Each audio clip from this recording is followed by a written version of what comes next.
Hello friends, today we are going to start our new discussion, that is the adrenal gland hormones. Now let's get started. What are the questions that are already asked from this very chapter? See, there are list of questions that is already asked from this chapter. I'm not going to read all the questions, so otherwise the lecture will be long. So pause the video, write it down somewhere. These are the list of the long questions that is asked, about 14 or 8 marks questions, and these are the two short questions: adrenal medullary hormone and Addison's disease. Now let's get started. The first thing first, the anatomy of the adrenal gland.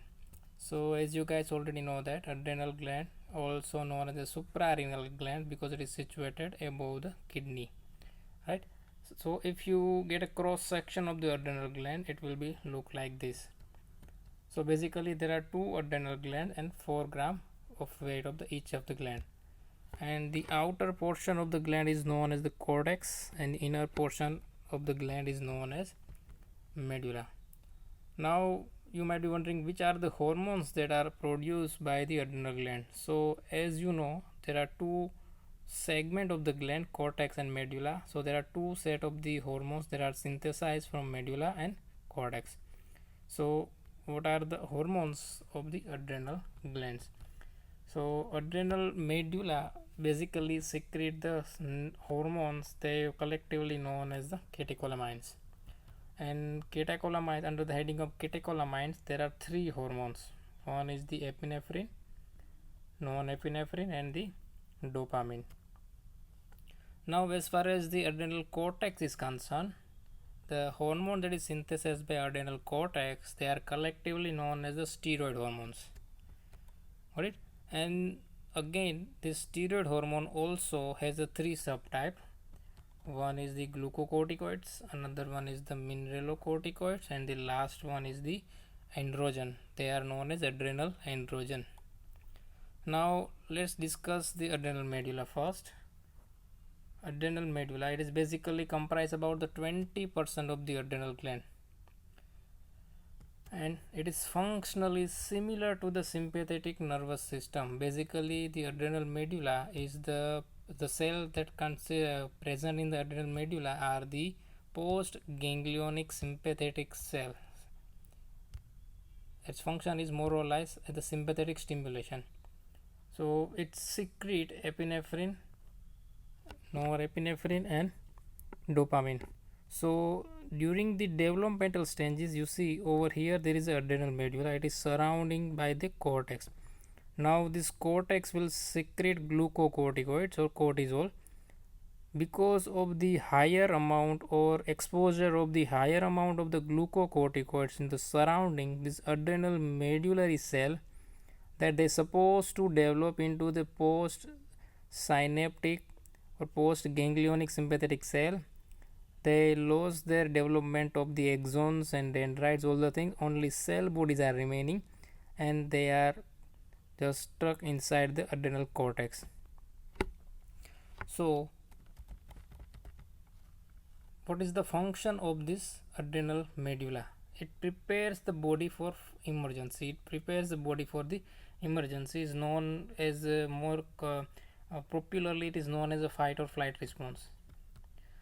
Now when it secrete epinephrine, norepinephrine, dopamine, this adrenal medullary cell also secrete another substances. You need to remember those substances. They are the first is the chromogranin, another one is the ATP, then the adrenomedullin. It is also a vasodilator, and metenkephalin. In mostly in MCQ they are give you 4 different names, and out of this 4 any one is absent and they give you the other name. So you need to remember all the 4 names: chromogranin A, ATP, adrenomedullin, and metenkephalin. Now let's get a quick review of adrenal cortex. Adrenal cortex, it comprises about the 80% of the adrenal gland. They secrete the steroid hormones. That steroid hormone are the mineralocorticoids, glucocorticoids, and the adrenal androgen. Now here's the beauty: all the steroid hormone are synthesized by simple single molecule, that is cholesterol. and all R secretion is controlled by ACTH from the anterior pituitary, except this mineralocorticoid one.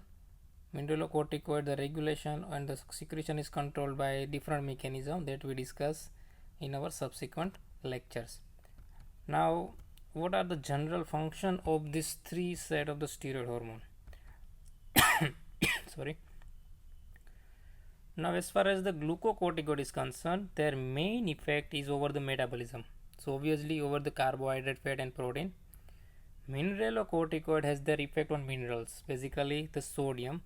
They maintain the sodium balance, and by maintaining the sodium balance, they maintain the extracellular fluid volume. And the last one is the adrenal androgen or the sex hormone. They are basically effect on the reproductive function of a person. Now let's get into deeper aspect of the adrenal medulla, the morphology of the adrenal medulla.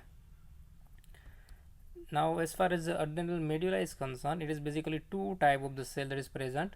One cell will be secreted epinephrine, known as the epinephrine secreting cell.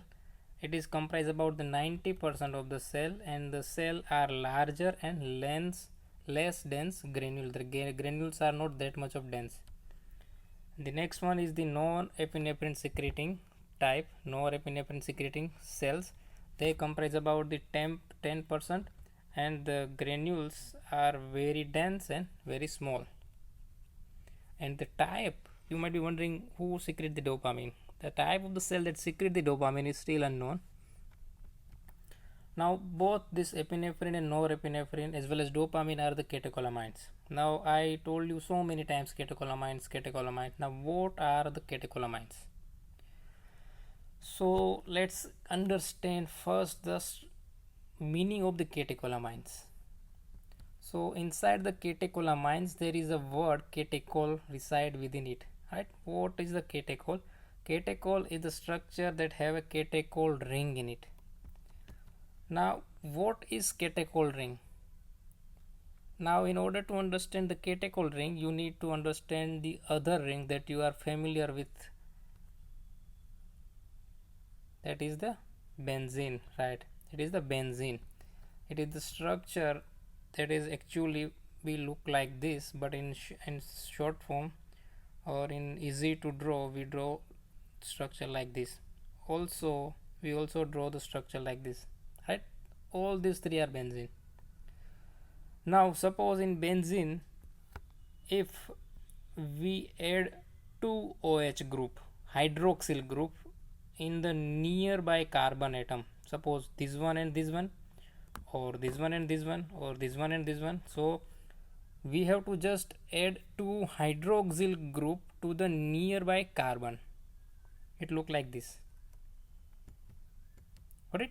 Now what this structure called? Now what is the name of the structure? That structure, by adding 2 hydroxyl group, now this structure is known as dihydroxybenzene. Clear? Now this dihydroxybenzene, the benzene having 2 hydroxyl group attached to very nearby carbon.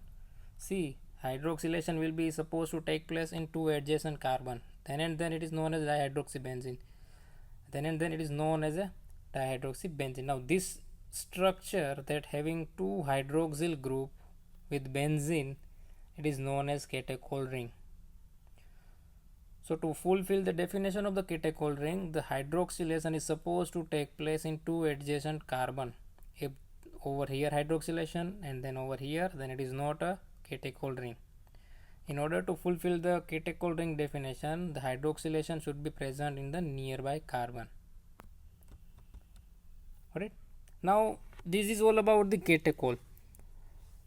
Now what is catecholamines? We are going to understand what is catecholamine. Now in this catechol ring, if you add 2 carbon ring to 1 ethyl group, right? Carbon bind with the carbon known as ethyl. If you add 2 carbon ring or ethyl group and 1 amine group, that is NH2. Let me show you the actual picture.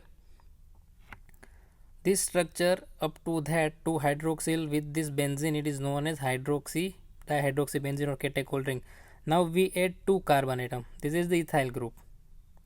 this NH2 group attached to it, it is known as amine group.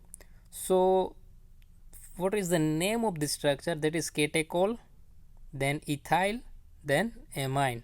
So the name of the structure is catechol, ethyl and amine. So collectively it is known as catecholamines. Got it? So all the catecholamines that you guys are familiar with, they have a similar structure: one catechol ring, one ethyl group and one amine.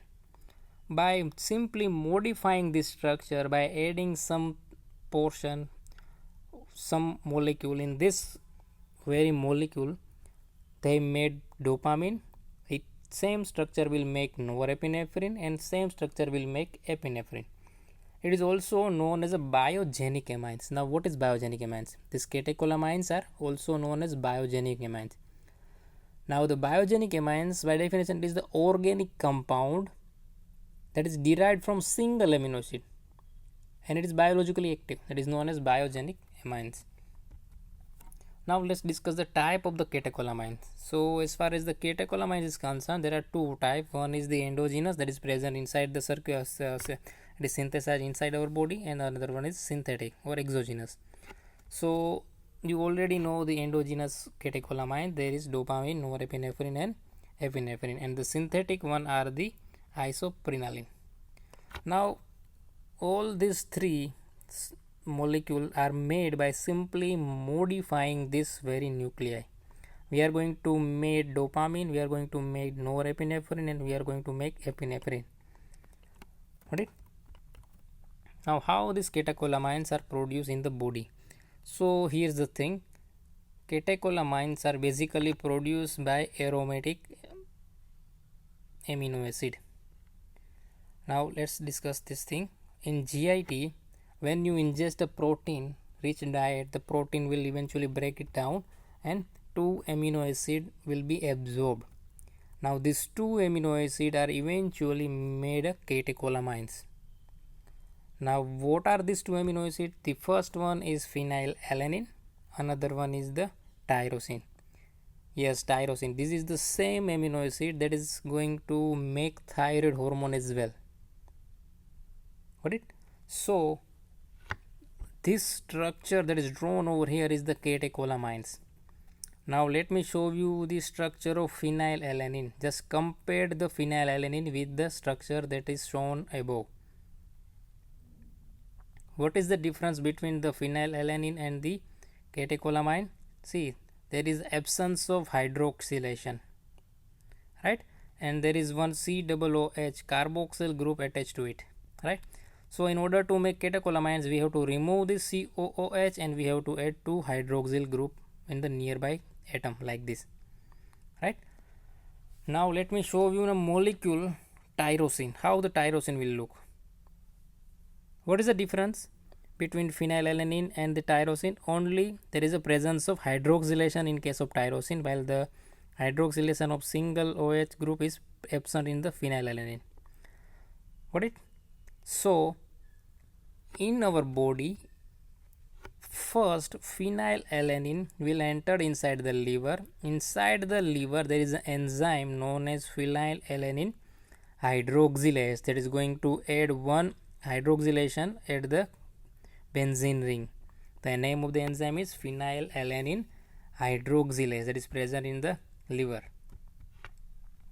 Got it? So tyrosine is actually the precursor of the catecholamine synthesis. Got it? From the tyrosine, catecholamine are synthesized. Now the other thing, phenylalanine is the essential amino acid, while the tyrosine is non-essential amino acid. Why? Because tyrosine made by just adding the one hydroxyl group over the phenylalanine molecule. Our body cannot make phenylalanine, but our body can make tyrosine from the phenylalanine. So phenylalanine is the essential one, tyrosine is non-essential amino acid. Now one more thing, as far as the applied aspect of the this conversion is concerned, in disease known as phenylketonuria, there is a deficiency of this phenylalanine hydroxylase enzyme. You heard the term phenylketonuria. What happened in phenylketonuria? there are more amount of phenylalanine present inside the circulation. Why? Because there is an absence of this enzyme phenylalanine hydroxylase. So tyrosine do not form. So what is tyrosine actually? Tyrosine is just a hydroxyl phenylalanine. Got it? Now where does this catecholamine synthesis occur? Now all the cell in our body are not make catecholamines. Catecholamines are made only by those cell who have a enzymatic machinery for the conversion of this tyrosine into catecholamine. So let's first make a list where the catecholamine are synthesized. So basically catecholamine are synthesized in the central nervous system, dopaminergic neuron, noradrenergic neuron, and epinephrine producing neuron. You guys have heard the term already, right? Next one is the sympathetic system. Post ganglionic sympathetic neuron are eventually made a norepinephrine, and the adrenal medulla is going to make a epinephrine. Now how the tyrosine molecule is eventually converted into the epinephrine, norepinephrine, and dopamine. Let's get started that conversion. This is the molecule having, this is the tyrosine molecule. Now be alert, we are going to make an entire sequence of the events from tyrosine to epinephrine. So first thing first, this tyrosine molecule have a one less hydroxylation. So first thing we are going to do is add one hydroxylation over here, right, and make two hydroxylation in the nearby atom, so it fulfill the definition of the catecholamine. Now that conversion will be look like this. Got it? Now to make this conversion, what we are going to do, we are going to hydroxylase the tyrosine molecule. So the enzyme responsible for this conversion is known as tyrosine hydroxylase, and the molecule that is formed over here, it is known as a dihydroxy and phenylalanine. This, without this two hydroxylation, this molecule is known as phenylalanine. So by tyrosine hydroxylase, the molecule that is formed has a two hydroxylation, it is known as dihydroxy, and the another portion is the phenylalanine. So in short form it is known as DOPA, dihydroxy phenylalanine. Now what is the next set of event? We do not want this COOH or carboxyl group, so we are going to remove this carboxyl group. So the structure will be look like this, right? What we do, we just remove the carboxyl group from the ethyl group of the DOPA, right? The enzyme responsible for that conversion, that remove the carboxyl group, the enzyme is known as decarboxylase, and it remove the carboxyl group from the DOPA, so the enzyme will known as DOPA decarboxylase, and the structure that is eventually formed is the dopamine. Got it? So we made dopamine.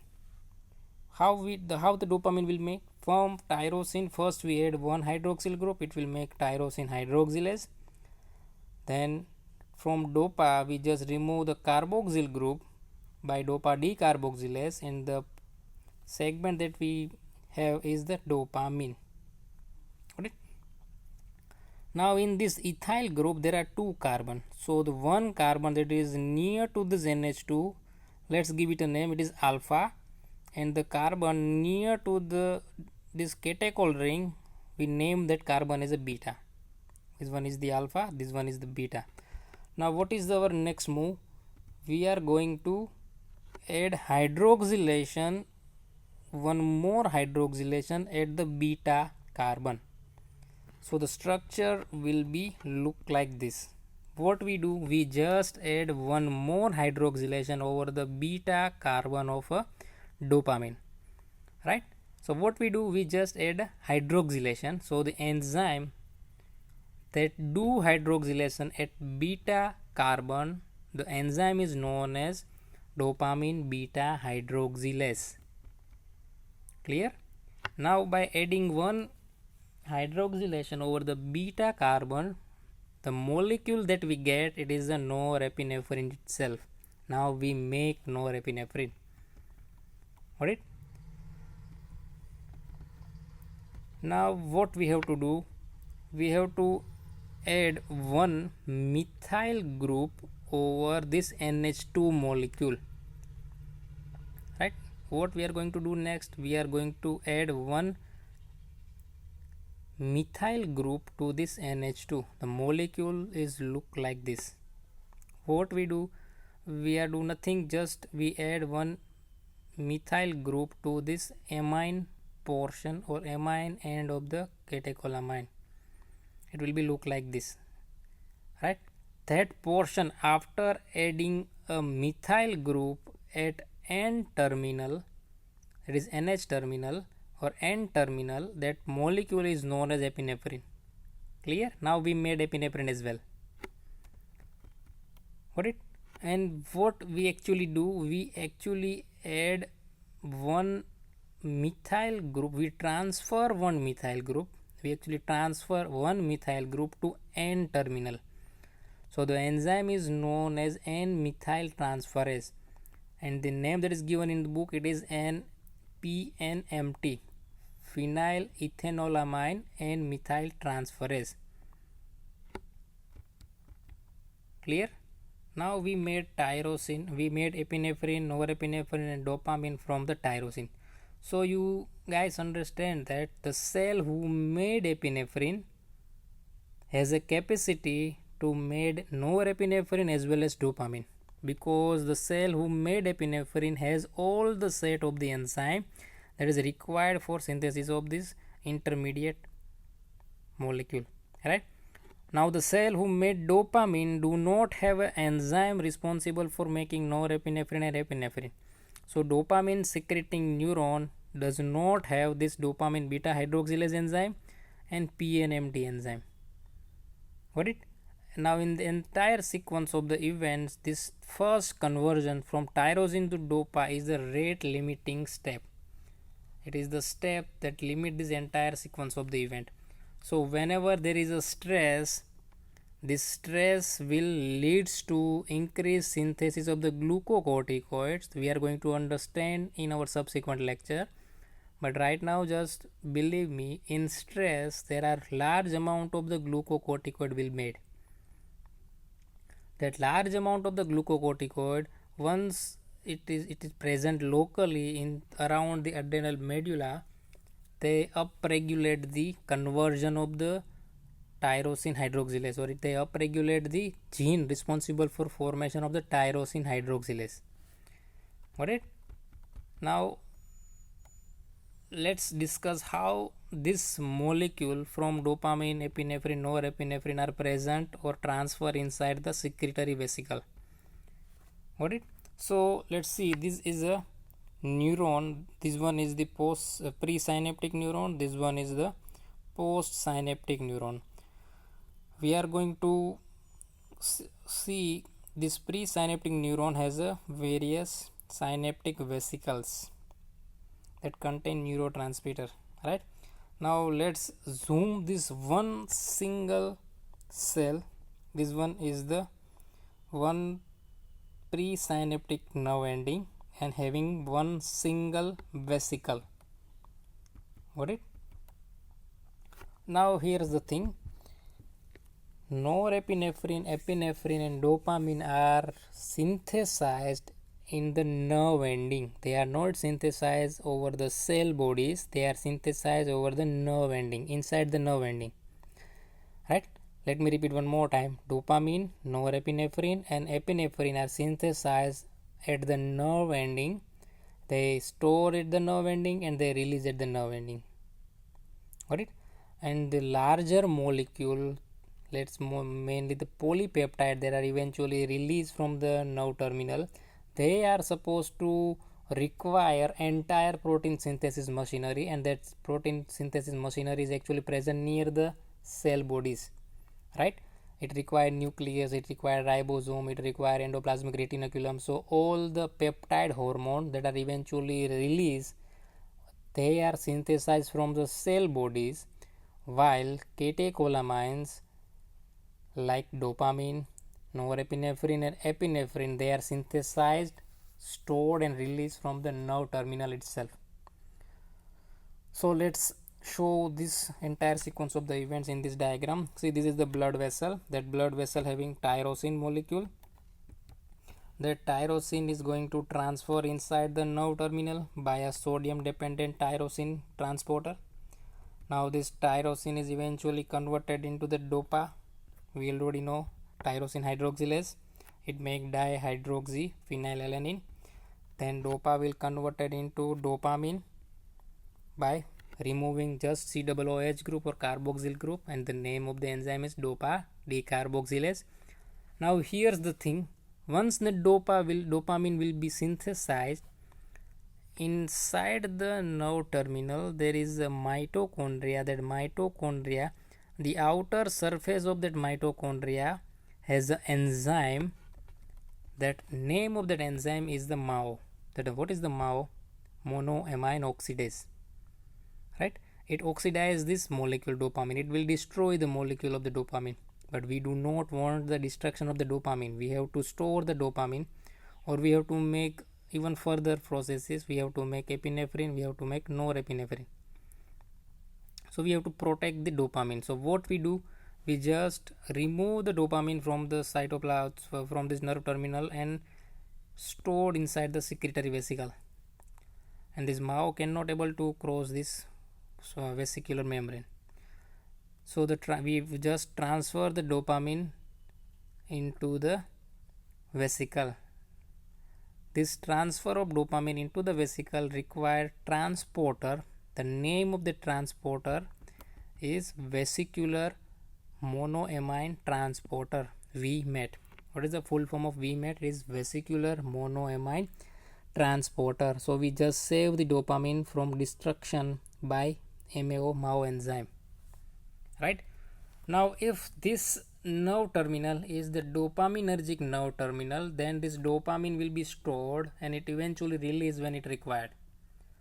Now if this nerve terminal is norepinephrine secreting nerve terminal, then this dopamine is eventually further converted into the norepinephrine. That enzyme required for conversion of the dopamine into the norepinephrine is actually present inside the vesicle only. So dopamine do not need to get outside the secretory vesicle. Right? This dopamine beta hydroxylase enzyme itself situated inside this synaptic vesicle. So if the cell is norepinephrine secreting cell, the pathway will end over here, and this norepinephrine secreting cell will secrete the norepinephrine when appropriate stimulus will come. Now here's the thing, what if this cell is epinephrine secreting cell?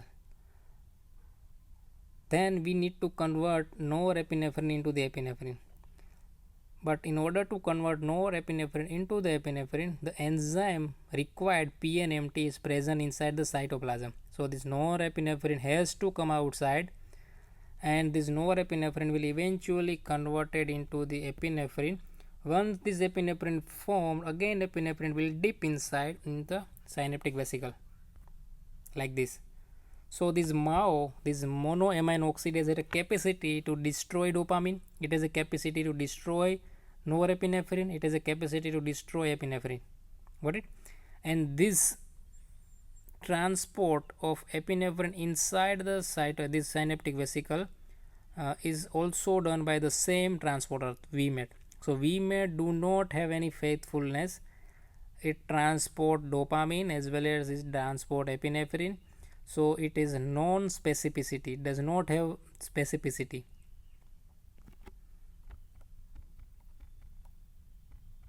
Got it? Now what happens once the norepinephrine will form and release? We made the catecholamines. We know how the catecholamines will formed. Now what happens when there is appropriate stimulus will come and norepinephrine is released, right? So once the norepinephrine is released from this presynaptic terminal, it is goes to the postsynaptic membrane. Now this postsynaptic membrane has a specific receptor. That receptor is G protein coupled receptor. Now what is G protein coupled receptor? If you do not know, then go through my first lecture of receptor and signaling. I give you the detailed idea about how the G protein coupled receptor will work. Now the type of the G protein coupled receptor that is present over the postsynaptic membrane is alpha and beta receptor. There are the adrenergic receptor, right? Now some of the norepinephrine after release into the synaptic cleft has a receptor that is present over the presynaptic membrane as well. This receptor that is present over presynaptic membrane is also G protein coupled receptor, and the type of this receptor is alpha 2 receptor. If you do not know what is alpha 1, alpha 2, we are going to discuss in thoroughly in our next lecture, so don't worry. Just right now, just believe me, the receptor that is present over the presynaptic membrane is alpha 2 receptor, and this alpha 2 receptor is inhibitory in nature, so it causes auto inhibition. It decreases the synthesis of norepinephrine itself. It is basically the feedback mechanism. More norepinephrine will release, more amount of norepinephrine will bind to the presynaptic membrane via alpha 2 receptor, and it causes inhibition. Now this inhibition will be take place by G protein coupled receptor GI system. It decreases the synthesis of cyclic AMP, right? Now this is all about the receptor. Now after some time, this reuptake of the norepinephrine will take place by presynaptic membrane. So presynaptic membrane has a receptor that inhibit its own secretion, and presynaptic membrane has a transporter that reuptake or take the norepinephrine back inside the presynaptic terminal. The name of the transporter is known as norepinephrine transporter. Now here's the thing, that norepinephrine transporter, it is very specific as compared to VMAT. VMAT that we discussed in our previous slide, they transport norepinephrine, dopamine and epinephrine inside the vesicle. It is not specific. Now the transporter that is present over the presynaptic membrane is very specific. It only take norepinephrine. Now here's the thing, if by somehow if we block this transporter, if we block this NAT, what would be the result? The result is there are more amount of norepinephrine. The time the norepinephrine present inside the synaptic vesicle is more. Got it? So what normally happens, this vesicle will secrete the norepinephrine. This norepinephrine will bind with the postsynaptic membrane. Some of the norepinephrine will bind with the presynaptic membrane and do auto inhibition, and some of the remaining norepinephrine will be reuptake by presynaptic membrane.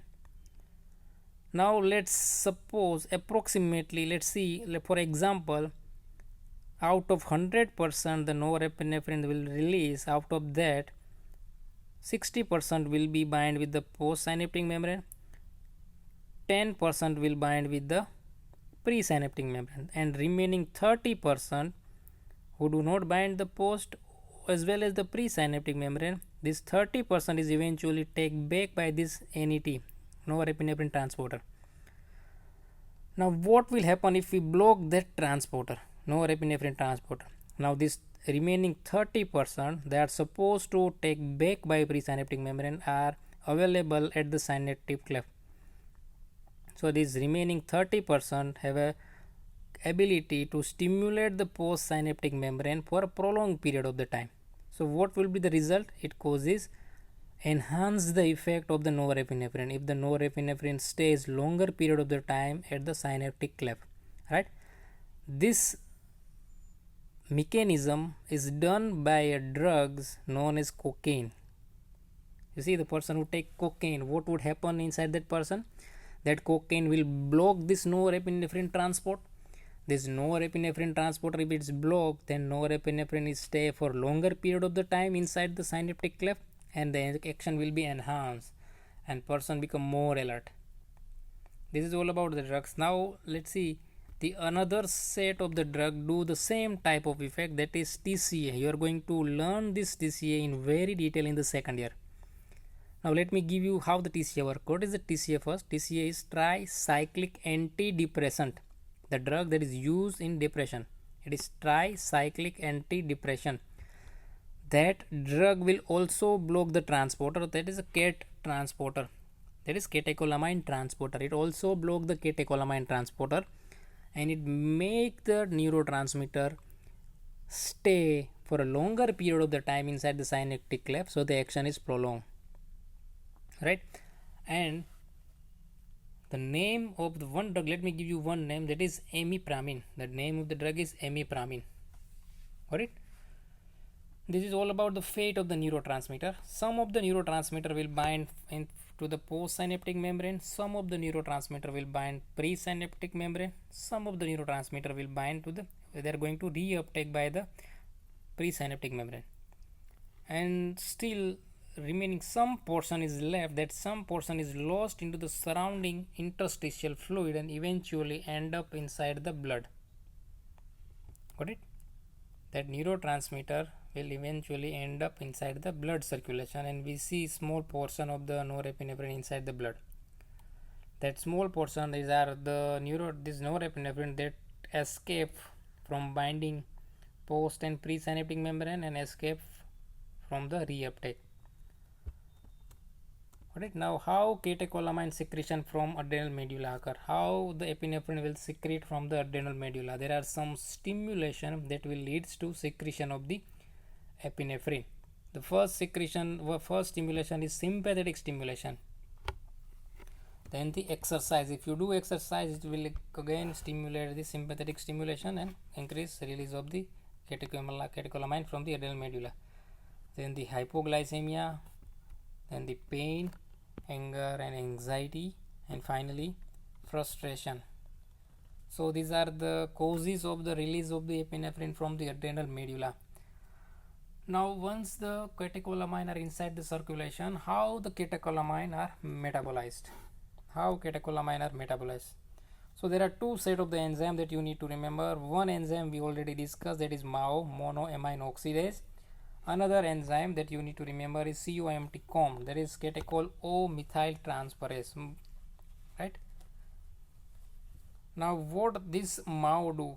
MAO means monoamine oxidase. Now inside the catecholamine there is a amine group, NH2 group.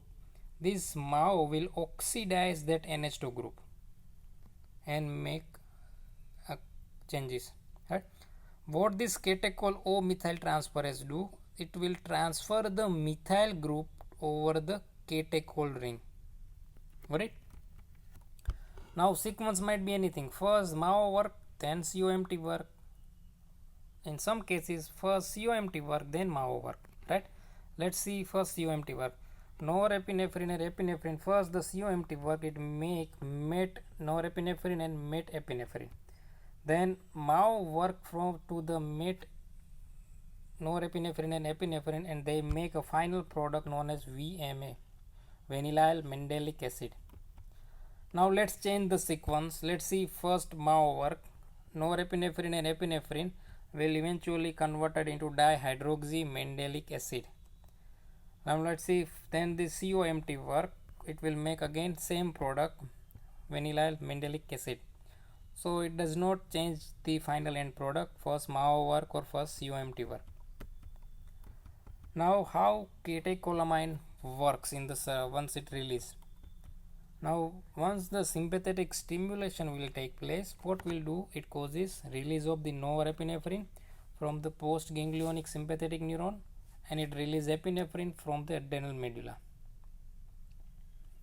Now both this norepinephrine and epinephrine, as you guys know, they work over the adrenergic receptor, right? Now all the adrenergic receptor are the G protein coupled receptor. Again, if you do not know what is G protein coupled receptor, revise first two lecture. Now this G protein coupled receptor over which norepinephrine and epinephrine work are two types, alpha and beta. Again, alpha receptor is divided into two, alpha 1 and beta, alpha 1 and alpha 2, and beta receptor is eventually subdivided into three types, beta 1, beta 2 and beta 3. Now this beta 3 is nothing but just simple modification of the beta 1 receptor, and this beta 3 receptor is actually present over the adipose tissue.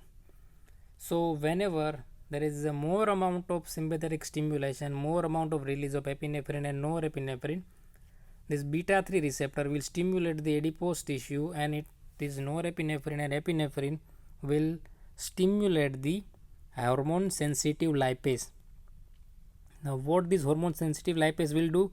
This hormone sensitive lipase will eventually lyse the triglyceride that is stored inside the adipose tissue and release the fatty acid inside the circulation. So during stress, during exercise, during sympathetic stimulation, this catecholamines, it will stimulate the adipose tissue by beta 3 receptor. It bind the adipose tissue by beta 3 receptor and activate the hormone sensitive lipase and make fatty acid available for the energy source.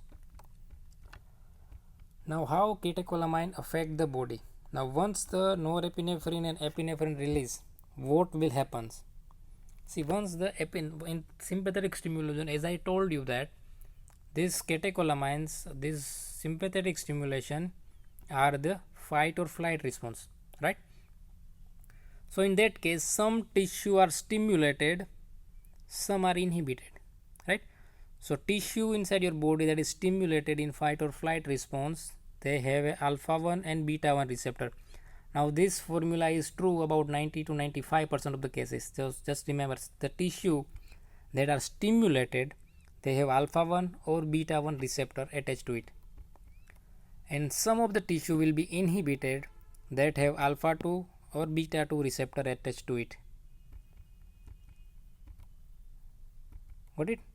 So during the fight or flight response, whenever there is more amount of sympathetic stimulation, it will release norepinephrine and epinephrine.